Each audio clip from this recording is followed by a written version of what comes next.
자, 돈을 모으고 싶으시다면 이분을 주목하셔야 됩니다. 하우머니 배경찬 팀장님, 오늘은 어떤 유용한 정보를 전해주시겠습니까? 네, 오늘 그 직장인들에게 이제 새로운 고민거리가 되는 퇴직연금에 대해서 한번 준비를 해봤습니다.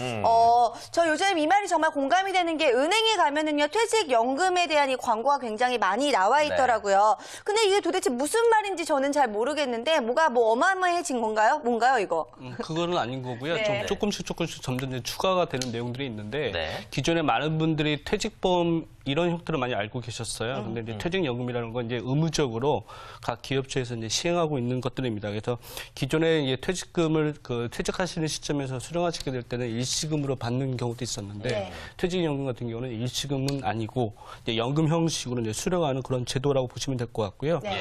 그런 측면에서 보면 이제 안정성과 그다음에 생계 유지성이 좀 이렇게 포함이 되어 있는 제도라고 보시면 될 것 같습니다. 그래서 우리 보통 국민연금, 그다음에 개인들에 들어가는 개인연금, 그다음에 기업과 개인이 준비하는 그 퇴직연금 이렇게 해서 개인의 노후 보장을 위한 3대 연금이다 이렇게 얘기를 하고 있는데 아주 중요한 연금 제도 중에 하나라고 보시면 될 것 같습니다. 그렇군요. 네. 근데 그냥 한 방에 그냥 큰 돈 받는 게 좋은 거 아닙니까? 솔직히? 네. 저도 좋습니다. 장사도 하고요. 그렇죠. 네. 많은 분들이 사실 뭐 과거에 뭐 퇴직보험 형태나 아니면 뭐 퇴직금 형태로 일시금을 받으셔서 자영업 형태로 개인 사업들 많이 하시죠. 하셔오셨는데 예. 대부분 많이 망가지셨죠. 많이 사업 실패하시고 이러다 보니까 이제 국가 입장에서도 이제 많이 이런 것들이 사회적인 문제가 되다 보니까 이것을 좀 제도적으로 보완을 해야겠다 해가지고 퇴직연금 제도라는 걸 만든 거죠. 그래서 이제 일시금 형태로 이렇게 수령하는 거는 좀 지양하고 이제 연금 형태로 받아서 노후 생활이 좀 안정적으로 좀 갔으면 좋겠다라고 하는 것이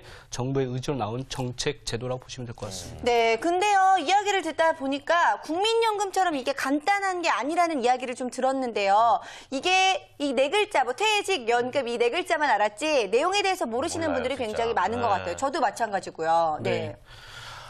국민연금이 사실은 더 복잡하다고 보시면 되시고요. 다만 예. 국민연금이 더 많이 언론에 노출이 돼 있다 보니까 많은 분들이 좀 익숙하신 것 같은데 퇴직연금 같은 경우는 이제 기업에서 근로자를 위해서 준비하시는 연금 제도라고 보시면 될 것 같습니다. 네. 그래서 다만 이제 이 퇴직연금이라는 게 관심 있으신 기업에 종사하시거나 또 그런 쪽에 관심 있으신 분들만 좀 보시게 되는 알게 되는 그런 정보라고 보시면 될 것 같은데 익숙치 않은 용어들이 좀 많이 있습니다. 그래서 뭐 DB형이다, DC형이다, 뭐 IRA, 요즘은 IRP까지 나와 있는데 이런 이렇게 나눠져 있는 어떤 연금 제도들이 있다 보니까 그 안에서 세부적으로 나눠지는 그런 연금 제도들이 있다 보니까 이게 뭐냐 도대체 들으면서도 보면서도 모르시는 분들이 좀 많이 있으신 것 같습니다. 네. DB형, DC형, IRA형. 뭐니 저는 DC가 제일 좋은데 하나씩 한번 이야기 들어보죠. 네. 예, DC에 할인되는 건 아니고요. 일단 뭐 DB형부터 좀 말씀을 드리면 한국말은 이제 확정급여형이라고 이해를 하시면 될 것 같고요. 네. 이건 뭐냐면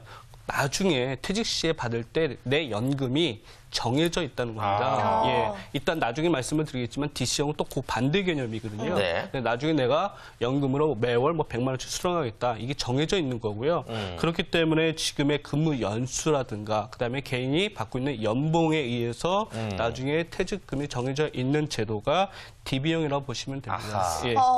그렇다면 안정적인 급여를 원하는 분들이라면 이 DB형을 선택을 하시면 되겠네요. 그렇죠. 그러니까 안정적인 급여, 그러니까 나중에 신경 쓰지 않고 나중에 내가 좀 더 소득의 안정을 기하겠다라고 한다면 뭐 DB형을 좀 선택하시면 될 것 같고요. DC는 뭐죠? 예, DC 같은 경우는 이제 반대로 나중에 받는 금액 퇴직 연금이 정해져 있지 않다는 거죠. 그렇기 때문에 지금 DC형 같은 경우는 관리 주체가 개인이라고 보시면 됩니다. 그래서 현재 진행되는 제도 운영상 보면 그 연금 재원의 절반은 기업이 또 절반은 개인이 이렇게 부담하게 되는데 그 관리하는 기관 있지 않습니까? 뭐 은행이 됐든 뭐 증권이 됐든 그다음에 보험사가 됐든 간에 그런 금융기관을 개인이 선택해서 가입할 수가 있고요.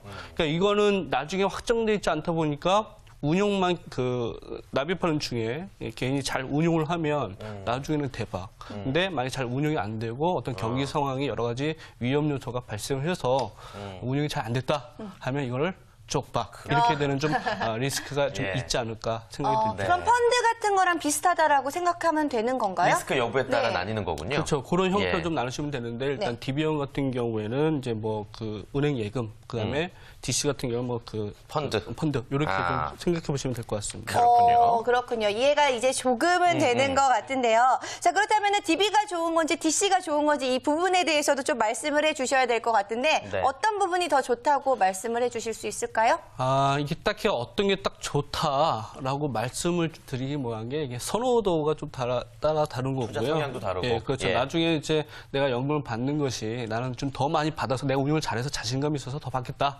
그러면 이제 DC형 가셨으면 좋겠고, 나는 그런 거 잘 몰라 해서 나중에 좀 연금을 좀 안정적으로 그냥 받았으면 좋겠다. 중간에 나 신경 안 쓰고 이렇게 하게 되면 이제 DB형으로 좀 생각하시는 게 좋으실 것 같고요. 네. 다만 이제 DB형의 수익률은 연봉 상승률에 좀 비례해서 가신다라고 보시면 됩니다. 그다음에 아까 DC형 같은 경우는 자신이 투자했을 때 그 투자 상승률에 맞게끔 자기가 가져갈 수가 있기 때문에 그런 부분에서 개인의 어떤 선택 포인트가 될 수 있을 것 같고요. 예, 그런 점에서 좀 판단하시면 좋지 않을까 생각이 듭니다. 태진 씨는 그렇군요. 어때요? DB형하고 DC형하고 어떤 게 더 마음에 드세요? 저는 DC가 마음에 들어요. 저도요. 네, 무조건 불리고 싶은 마음이 있는데. 대박이 날 것 같은데. 그래요. 근데 DB냐 DC냐 말고 또 IRA가 있었단 말이에요. 이거 무슨 얼굴에 하는 레이저 같은 이름인데요. 그러니까 IRA는 뭐죠? 네, 그 개인 퇴직 계좌라고도 얘기를 많이 하는데 예. 이제 DB형, DC형 같은 경우는 일단 그 기업에서 해주는 거거든요. 네. 근데 이제 요거는 10인 이상 기업체에서 많이 시행을 하는데 좀 장기 근속, 10년 이상 근속을 한다고 봤을 때 네. DB형이나 DC형을 선택하시는 게 당연히 맞고요. 네. 근데 최근에 뭐 여러 통계를 보면 아시겠지만 많은 분들이 좀 이직률이 좀 있지 않습니까? 그래서 이런 이직이 좀 심하신 상황에서는 퇴직했을 때 퇴직금 일시금을 받아서 아까처럼 이제 써서 소멸이 되거나 이러기 때문에 요거에 대한 여러 가지 제도적인 문제점들이 많았거든요. 그래서 개인이 퇴직하는 시점에 이직할 때 그걸 옮겨갈 수 있게끔 퇴직금을 받아서 IRA라는 퇴직계좌에다 넣어서 퇴직연금을 나중에 받을 수 있게끔 그렇게 또 보완적으로 준비한 제도라고 봅니다. 그래서 아까 DB, DC형은 기업에서 하는 거, 그다음에 IRA는 개인이 받아가지고 개인 계좌에다 넣어서 퇴직연금 형태로 받는 거 이렇게 정리를 하시면 좀 개념적으로 정리가 되시지 않을까 생각이 듭니다. 네, IRA와 IRP가 있다고 들었는데요. 두 가지는 어떻게 다른 건가요? 예전에 이제 IRA가 좀 먼저 나왔었고요. 근데 IRP가 조금 진화된 버전이라고 생각하시면 네. 되는데 퇴직연금을 바로 수령할 수 있다는 거하고 체제 이연 혜택이라는 두 가지 장점이 이 IRP와 IRA 둘 다 있다고 보시면 될 것 같고요. 네. 지금 IRP 같은 경우에는 가입 기간에 관계없이 언제나 퇴직연금 형태로 수령이 가능하신데 이제 퇴직연금에 급하게 가입하시는 분들의 경우에는 IRP와 IRA를 적절하게 활용하셔서 퇴직연금 수령이 가능하시다는 것을 이해하시면 될 것 같습니다. 장점이 다 있네요. 네, 그렇군요. 자, 퇴직연금의 이 개념과 종류를 모두 알아봤습니다. 여러분들이 진짜 잘 가입을 하시는 것만이 능사이겠고요.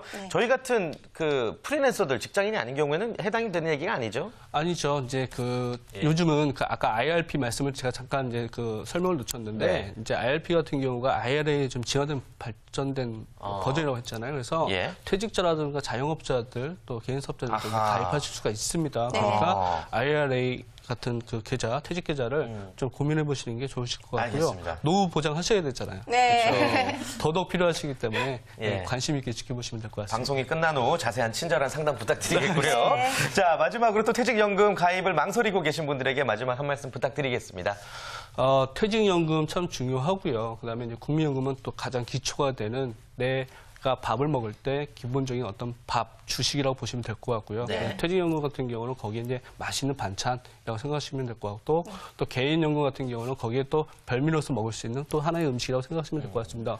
그러니까 제가 말씀드리고 싶은 거는 이 세 가지 중에 어느 하나 빠질 수 없는 건데 가장 기본되는 국민연금, 퇴직연금부터 준비하시고 그다음에 추가적으로 개인연금 준비를 하셔서 노후에 대한 어떤 불안감들을 빨리 해소하시고 그런 어떤 불안감들을 빨리 떨쳐버리시는 게 좋을 것 같아요. 그래서 지식은 제가 누차 말씀을 드리지만 지식은 소용이 없습니다. 네. 지식은 20이라고 보시면 되시고요. 실천.